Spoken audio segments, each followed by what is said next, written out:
সেগুলো দেখার ব্যাপার রয়েছে। আমি গতবারে খাতা এখনো আমার কাছে আছে, 15টা ডোনার দিয়েছিলাম, তবে এবারে কমিটমেন্ট করে রাখতে হবে বলতে পারছি না। আজকে এবার সংখ্যা লঘু না, সংখ্যা মুসলিমের সংখ্যা লঘু নয়, এই জেলার সংখ্যা গরু আর হিন্দু রাজ্যের সংখ্যা লঘু। মালদা মুর্শিদাবাদ সহজে বুঝতে পারছেন। সেই জেলায় দাঁড়িয়ে আপনাদের এই জেলায় যে মাত্রা 26 সামনে রেখে আমাদের যে 22টা বিধানসভা সিটাতে সেটাকে এই দুজনের যৌথ নেতৃত্বে আমাদেরকে আগামী দিনে কিন্তু মমতা বন্দ্যোপাধ্যায়ের হাত শক্ত করবে। এটা আমাদের আপনারা হয়তো দেখবেন জেলায় যখন অর্থাৎ রাজ্য থেকে আমাদের সংখ্যালঘু সংগঠনকে ঘোষণা করা হয়েছিল, তারপর থেকে আমরা সবসময়ের জন্য প্রোগ্রামে থাকার চেষ্টা করি।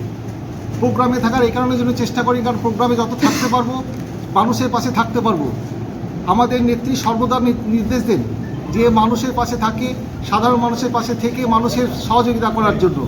ফলে আমরা এই মাইনরিটি প্রোগ্রামের পক্ষ থেকে বিভিন্ন সময় বিভিন্ন রকম কর্মসূচি করে থাকি। আজকের দিনে দাঁড়িয়ে আমরা যে প্রোগ্রামটা নিয়েছিলাম, অর্থাৎ আগামী 21শে জুলাই আমাদের তৃণমূল কংগ্রেসের কর্মীদের কাছে আবেগের দিন, সেই আবেগের দিনকে সামনে রেখে আমরা 13ই জুলাই আমরা একটা রক্তদান কর্মসূচি প্রোগ্রাম নিচ্ছি।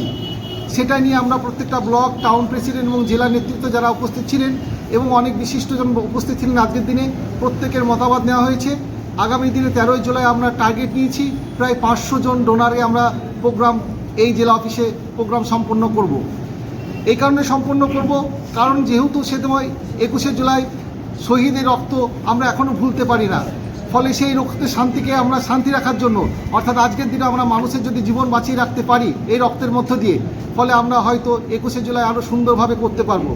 তাই আমরা 21শে জুলাই যেমন নেত্রীর বক্তব্য আমরা শুনবো, আমাদের নেতা অভিষেক ব্যানার্জির বার্তা যেমন আমরা শুনবো, তার আগে আমরা 13ই জুলাই আমরা প্রত্যেকটা নেতৃত্বকে নিয়ে 13 তারিখ মুর্শিদাবাদ বহরমপুর সাংগঠনিক সংখ্যালঘু তৃণমূল কংগ্রেসের উদ্যোগে এই জেলা পার্টি অফিসে রক্তদানের কর্মসূচি অনুষ্ঠিত হবে। একই সঙ্গে আপনাকে বলতে চাই, অর্থাৎ 13 তারিখে ঘোষণা হওয়ার পরে 13 তারিখ থেকে 20 তারিখ পর্যন্ত প্রত্যেকটা ব্লকে ব্লকে এবং টাউনে টাউনে আমরা বৃক্ষরোপণ কর্মসূচি করব।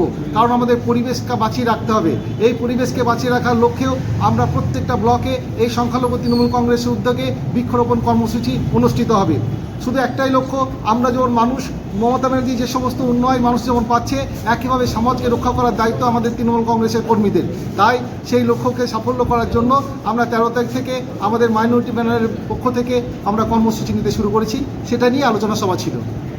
21শে জুলাই নিয়ে 21শে জুলাই নিয়ে এখনও পর্যন্ত আমাদের সেই আলোচনা সভা হয়নি, কারণ আমাদের জেলা নেতৃত্ব অর্থাৎ জেলা সভাপতি আমাদের জনপ্রিয় বিধায়ক অপূর্ব সরকার মহাশয় আগে প্রোগ্রাম করবেন, যে নির্দেশিকা দেবেন আমাদের জেলা থেকে, সেই নির্দেশিকা পাওয়ার পরে আমাদের সংগঠনের পক্ষ থেকে সেরকম আমরা কর্মসূচি নেব। ফলে আমাদের আজকে 21শে জুলাই নিয়ে নয়, আমাদের আজকে টার্গেট ছিল 13ই জুলাই প্রোগ্রামটাকে নিয়ে আমাদের আলোচনা সভা। আপনার নাম? আবুল কাউসার, সভাপতি, সংগঠন বহরমপুর সংখ্যালঘু তৃণমূল কংগ্রেস।